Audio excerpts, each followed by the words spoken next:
Boris Johnson, there is a reason you're in the news this week, and that is immigration. Nigel Farage, we're going to cover in a moment. But first of all, Donald Trump says that migration is ruining the planet. Is he right? Look, I think that you've got to be able to control it.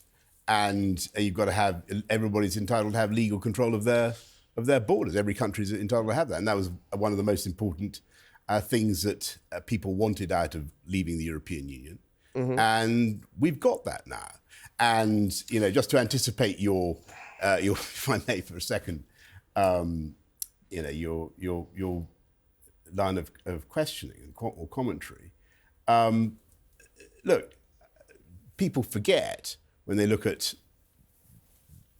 my time in office, or the Conservatives' time in office, that the year in which we had the lowest net immigration for 40 years was, in fact, my first full year in government. There's a very good reason for that, which was COVID. We then had a lot of people come in after COVID for all sorts of perfectly understandable reasons. But the key thing is that we had taken back full legal control. We can now have, if the government chooses, we can have zero legal immigration. Zero. Okay. But what we didn't choose to do. What we have at the moment is a failure to control illegal immigration. Well, and that is, but actually thanks to Brexit, we can do that, because if you look at the cross-channel. Oh, the people coming across in the dinghy, in the boats. Yeah, that's the thing that really drives the public nuts and drives me nuts. We have a solution to that, and it's the Rwanda solution. And it's painful, Harry. It's painful to see people now copying our idea. Yeah, Americans copying the Italians. And what this appalling Labour government should be doing. Is instead of going off to Albania and being humiliated by Eddie Rama. I was there, you're on, mate. Begging the Albanians for a Rwanda solution. Well, we should do the Rwanda scheme. That is the way to fix illegal migration. That's the way to fix the illegal cross-channel migration. Stop all these people holding up in hotels while they're. We're well versed in the illegal migration debate, but. Reform, Nigel Farage, are very much trying to put the legal migration debate on the table, and there are a lot of voters that look at, well, you know what I'm going to show you. I'm going to show you the graph. Here it is.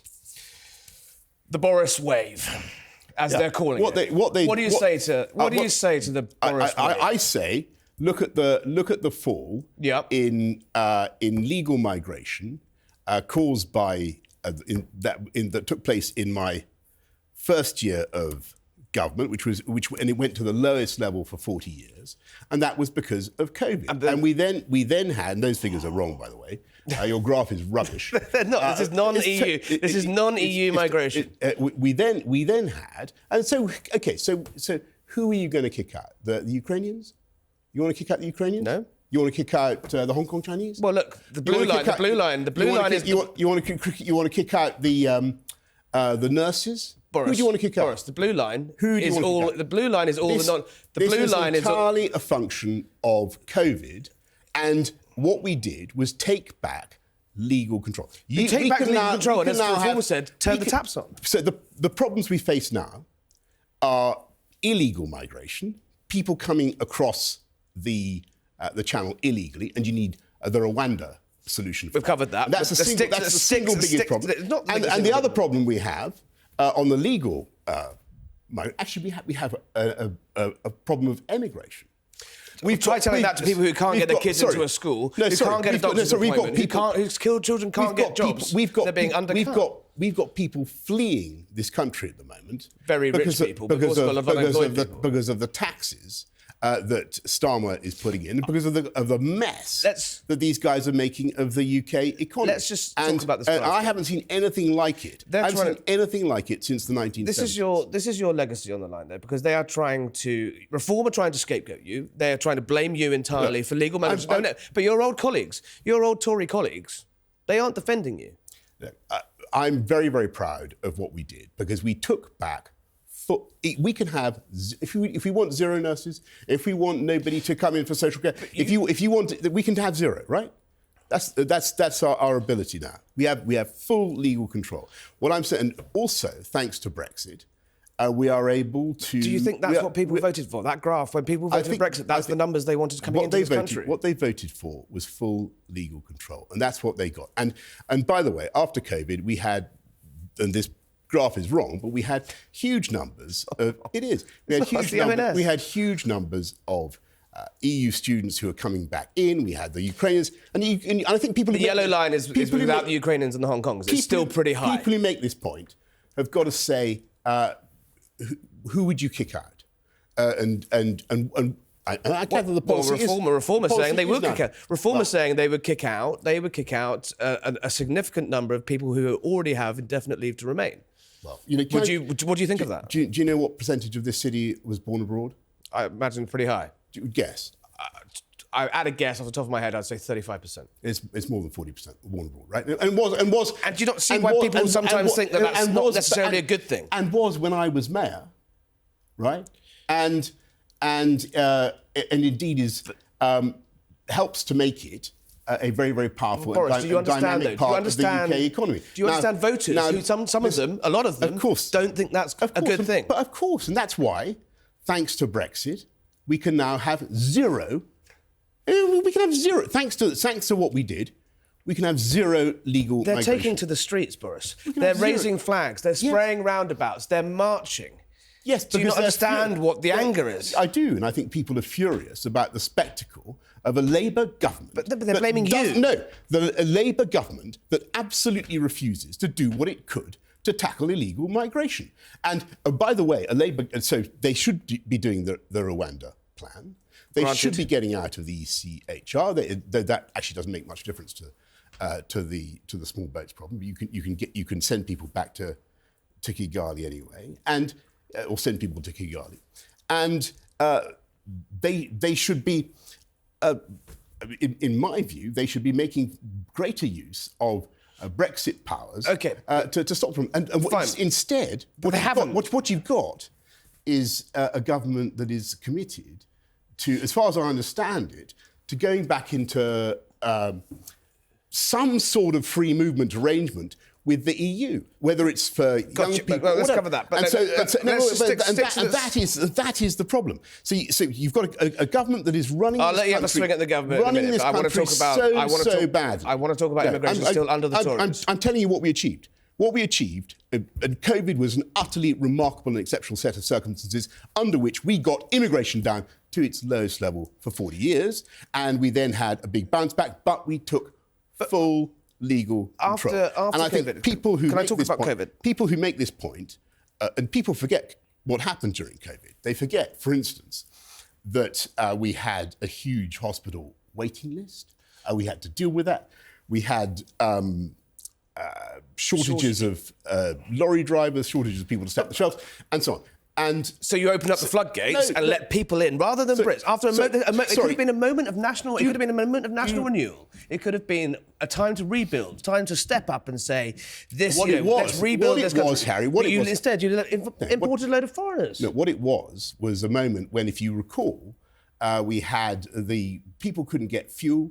The inflation was taking off to double digits because of the problems we had in the supply chains, and frankly, there was a complete misunderstanding amongst a lot of the civil servants of the time about what the EU nationals had done. A lot of people thought, if you remember what happened with Brexit, a lot of people thought Britain's now a sort of leper colony. Everybody's not quite. So that's the 5 million EU citizens who stayed here. Yeah. They did, but if you remember, the rhetoric of the time was that they were all going to leave. Yeah, do you remember they were all going to leave, and it was the end. And so net immigration is the difference between two very big numbers, net inflows and net outflows. And it's dramatically higher under your leadership. And what happened was that, of course, people believed this nonsense about EU nationals and foreigners fleeing, but they didn't at all. And actually, and what we were able to do as a result of Brexit was to take back So you're saying that a lot of legal control. EU citizens stayed and came back, Yeah, and you'd relax the rules to make it easier for non-EU migrants to come to this country. A lot of. Are you saying you've got nothing? Students. Would you have done anything different if you had your time again? Priti Patel, your Home Secretary, has apologised for her handling of Britain's borders. I'm very proud that proud that we got immigration down in my first year to its lowest levels for 40 years. And I'm even prouder that as a result of the steps that we took, this country has the legal ability to decide if it wants to have 0 people coming in. Now, I perfectly accept that in the difficulties that we faced with COVID, it wasn't because of the ambiguity about the numbers that we had in this country. Plus we had Ukraine, plus we had, we're talking hundreds of thousands of people, right? And plus we had a lot of students coming back to complete their courses. The yellow line is without the Ukrainians in Hong Kong, it's still pretty high.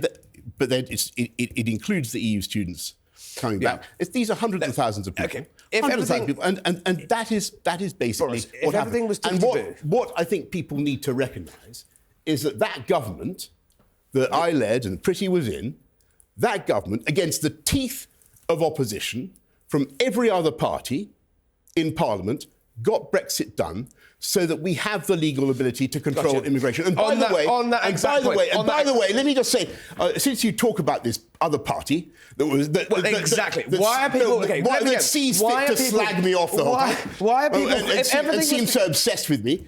Let me tell you another myth. No, come on, my turn. If everything was so tickety-boo, if you got everything right and everything's understandable and explainable... I tell you something. Let me get a word in. If everything was so tickety-boo, why are people flocking to reform? Why are Tories flocking to reform? Why are your closest allies, Jake Berry, the Dean Dorries, Angela Jenkins, ministers in your government have gone to reform? My dear fella, the answer is staring you in the face. Why? Well, because, unfortunately, the party that you mentioned... Reform. Reform. Whatever you know what they're called. It was on 0% when I was Prime Minister, right? And the other thing I would say, because they like to say, they were. But they're on 31% now, and the Tories are in the toilet. Mile through, they were on 0%. And that was because we got Brexit done, and we would fix this problem. We would have completely solved the... COVID was a big problem. We were flying blind, but we would have fixed it. So getting rid of you was the problem. Frankly, yes. And I remind you of another point, by the way, because these guys claim, I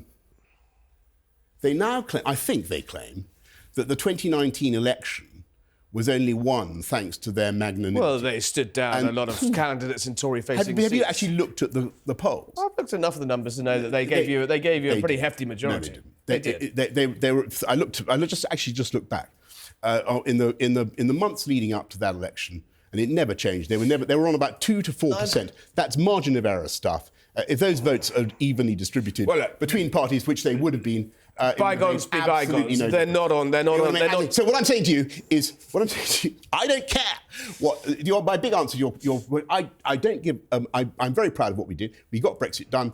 We have brilliant plans that we could. This government should be enacting the Rwanda scheme.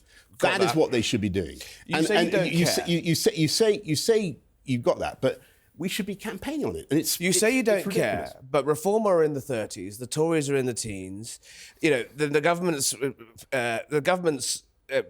approval ratings on the floor. People are taking to the streets. They're protesting. The Epping mums, the flags are flying. The Unite the Kingdom rally marching through London. Yeah, yes, it was organised by the far right, but not all 150,000 people there. And I totally Something is happening out there, right? And I agree. And I understand. But why is it? But then why does Nigel Farage say he wants nothing to do with you, and it's all your fault? Because you must ask him that. I have. Well, whatever. But look, I think the answer to that, and the answer for the reason why people are so angry, is because they see a government that is absolutely refusing to address the things that are making them sorry. They're seeing people still coming across in huge numbers, claiming asylum.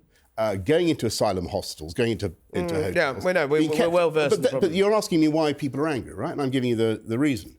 And there is a solution to that, and that is to make sure that when they arrive in Kent, they are bounced straight to Kigali. If it ever got through the legal ramifications. But it would.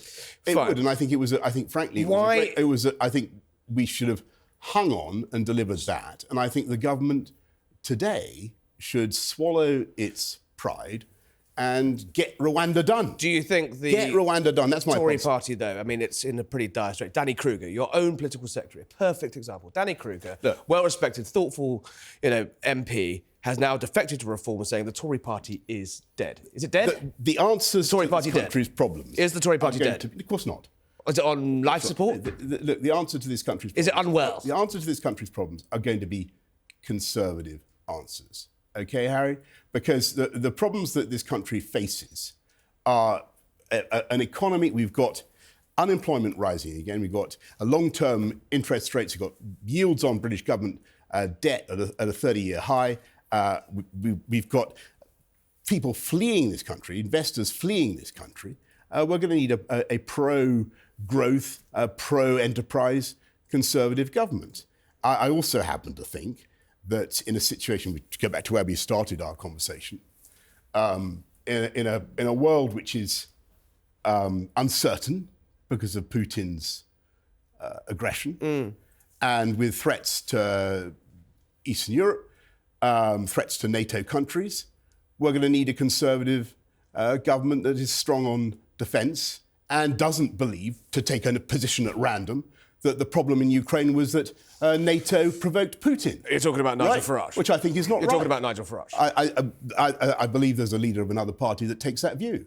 I don't think that's right. And I think that's extremely dangerous. Nadine Dorries, I think that's extremely dangerous because I think the idea of suggesting that the Ukrainians are somehow to blame for the invasion, or the NATO's to blame, is an absolute inversion of the truth. Nadine Dorries unless we're clear about that and we're determined about that, we will not succeed. And Harry, if we want to save the West, we want to stand up for NATO, stand up for freedom, and not go around truckling to Putin and suggesting that he's got a point. Nadine Dorries, we're going to move on in a second, but Nadine Dorries says that the Tories, and possibly under you, she wants you to come back. She always has done. She's one of your biggest cheerleaders. The Tories need to do a deal with Reform, do a deal with Farage. No, I mean, I think the Conservative Party is the oldest, most successful political party in the world. It will come back. I think the answer... Sometimes it takes a generation, though. The answer to the country's problems are going to be Conservative answers. And we have to tackle migration, we have full control of our borders. We have full legal control. We need, as a country, to implement the Rwanda scheme ASAP and stop the cross-channel traffic. On the economy, we've got a very difficult situation in which the welfare state is ballooning. Mental health care bills are out of control. I was very disappointed the other day to see this new party, the party that was on zero when I was Prime Minister. We're still talking about reform. Reform. Just say reform. Say the word reform. Reform. The party that was on zero when I was Prime Minister. Our American listeners and viewers are going to be mind-boggled. The party that was on zero when I was Prime Minister, saying that they don't want to remove the. They want to keep the. They don't want to keep the cap on benefits for families with more than 2 children. That's ridiculous. How are we supposed to explain to hard-working people that their neighbours can take more and more money from the state? And we've got to reform welfare. We've got to spend less on public servants. The number of people in the public sector is now at an absolute all-time high. We're now 4 years since COVID. These were all problems. It's all but it's time radically to start. We're running out. That is the way to cut taxes. And what I'm saying to you, Harry, is the answers to UK's problem are going to be Conservative. Right. And it will be Kemi Badenoch. Is Kemi Badenoch the Conservative? It will be Conservative answers that save the West. Is Kemi Badenoch the right leader to give those Conservative answers? Yes, of course she is. I think she's Sounds like you fancy a little tickle. No. I think she's easily the sparkiest and the most intellectually original of the leaders, of the party leaders at the moment, and she has the right ideas. And look, 4 years is a long time, or how long there is till the next election. Would you have beaten Keir Starmer last summer? I'm convinced I would have beaten him, yes. But that's the. And as I say, look, we would have. Could you beat him in 4 years' time? Look, I'm have a very happy life with. What are you up to? What are you doing? What are you up to? Are you still painting? Are you still painting? Many things for which I'm very thankful. Many things for which I'm very thankful. And I've got to get on with all of those. So no comeback. You don't miss the arena. I've got to get. Oh, I'd come on your show. Oh, here you are. Out of sheer, because I missed the last one. Would you beat Nigel Farage? Are you the man to beat Nigel Farage? Does the Tory party need you? Who is to say who is going to be whether that party will even exist? Reform. At the next. That's right. They great big puffball. I have confidence in the Conservatives, and I have confidence in the energy and combativeness of Kemi. But the public don't seem to be. The public don't seem to agree with you right now. Let's see. But Farage is quite an operator, though, isn't he? I think. Well, my concerns, as I say, and they're serious concerns, are about the approach to the economy of the Reform Party and the approach on national security. And I think both of those will be severely tested in the years ahead, and people will actually want serious answers.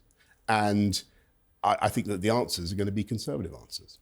So Farage is either a joke or a threat to national security, or both? Which one is it? I think, as I say, I think there are two real priorities for us now.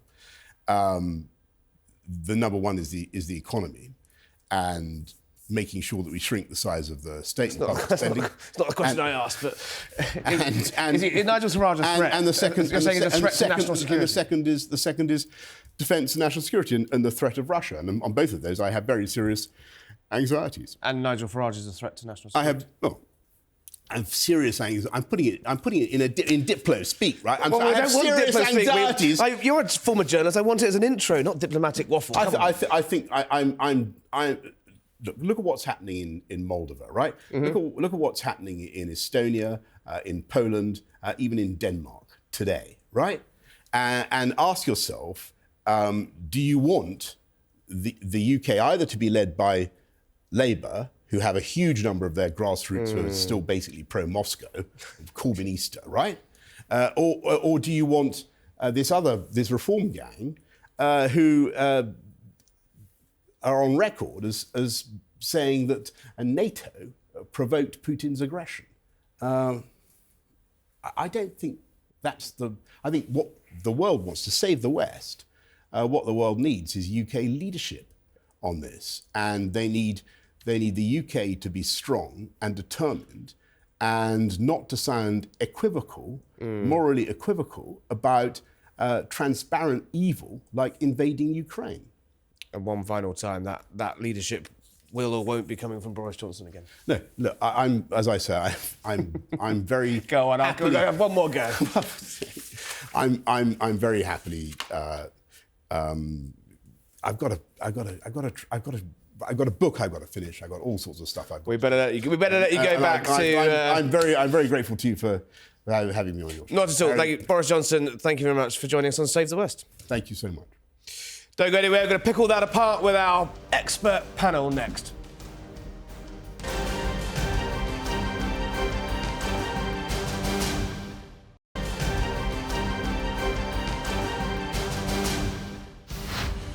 Welcome back to Harry Cole Saves the West. Joining me now after our interview with Boris Johnson is our expert panel. Sir Simon Clarke, who served in Boris Johnson's government, Kate Ferguson, the Sun on Sunday's brilliant political editor, and the titan of breakfast TV, Mike Graham. Who's first? Kate, right. Ladies first. Of course, ladies first.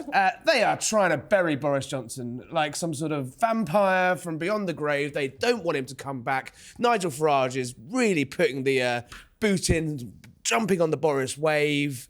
Boris hit back there, and he's not going to go down fighting without a fight, is he? Yeah, exactly. I mean, Nigel Farage does not want Boris Johnson anywhere near the political turf, right? He's well ahead in the polls, enjoying it. Kemi's not putting up too much of a fight, which I'm sure you'll talk about in a minute, Simon. And they just want to basically keep Boris dead and buried. And how are they doing that? They're trying to hammer him on immigration. Boris talks about Rwanda as if it wasn't something that could be stopped. I mean, Rwanda didn't work. And the reason it didn't work was partly because Rishi Sunak decided to have an early election. They didn't get a chance to work. However, you know as well as I do that if it had gone through, everybody they would have been the same as the Labour Party now. They would have been stopped from sending anybody. They'd send 4 people, and that would be it. And also, you talk about them not being conservative at reform, but I mean, the Conservative Party that you were a cabinet member of raised taxes to the highest level since the Second World War. That's not conservative. They locked people down. That wasn't conservative. The only way that you could move across the channel during COVID was on a small dinghy. Let's talk about Mike's point, though. So, it's like 2 people having a fight at a car park, and the Tory party are sort of standing there going, "Leave it, leave it, leave it, leave it, leave it." They're not. No one's even listening to the Tory party. Well, at some point, it'll be realised that we're the ones who. I don't know what that metaphor was. We're the one. It kind of works in my head. I like the fact because it means that we're the ones who are sober, or at least more sober. And look, I get it, right? There is a massive rebuilding job to do, and part of the reason I'm onward is to try and work out how we put forward a plan on all the things that matter. So the board, and Kemi will, I'm sure, announce a conference. Party politics has moved. And party policy, rather, has moved to leaving the ECHR. That is critical. It's what I called for. It's taken far too long to do that, hasn't it? No one's listening anymore. No one is listening to what they're saying. And, it's not because they're mean, but it's because you've totally vacated the pitch. It's just true that under Kemi Badenoch's leadership, it takes a year to say anything. Well, guess what? Nigel Farage is out there stealing your voters. And eating your breakfast. Eating your breakfast, thank you very much. This just feels so incremental now. The 3 bears are returning to see Goldilocks now, OK? And I think... Have we dropped acid in this? What is going on? We are coming back, and I think we'll get lots of announcements. The bears are fighting in the car park. Goldilocks is crying. We're the bears. Farage is Goldilocks. All right, OK, I've been looking at that graph too long. The Boris wave has had effects on me. Guys, just very quickly, Mike Graham, has Boris Johnson improved his chances in standing, yes or no? I don't think he has. Okay, any closer to come back? Has he done enough to see off Farage, called him a threat to national security? No closer to a comeback today. So Simon Clarke, if Boris Johnson announced he did want to run and lead the Tory party into the next election, should Kemi stand aside for him? Kemi is the leader of the Conservative Party, and that's a stated fact. Yes. And we need together to show the public that we are not a circus, right? But fundamentally, do I think that Boris Johnson could, if he wants it, have a significant role to play in British politics in the future? Of course he could. And as someone who will always count him as a friend, I would welcome that. He's got 3 bears and he's not a circus. Vote Conservative, we're not a circus. I think the messaging needs a little... Other words could be said to this government, is all I can say to that. Let's call a day to this before things get any weirder. So Simon Clarke from Onwards, thank you very much. Kate Ferguson from The Sun on Sunday, thank you very much. Mike Graham, I will see you in the morning on your show, Morning Glory on Talk TV. Look forward to it. That was a bumper Harry Cole Saves the West, with all the biggest names come to launder their reputations and try and spin their way out of trouble. So remember to subscribe on YouTube. Harry Cole Saves the West. We'll be back in DC next week. See you then.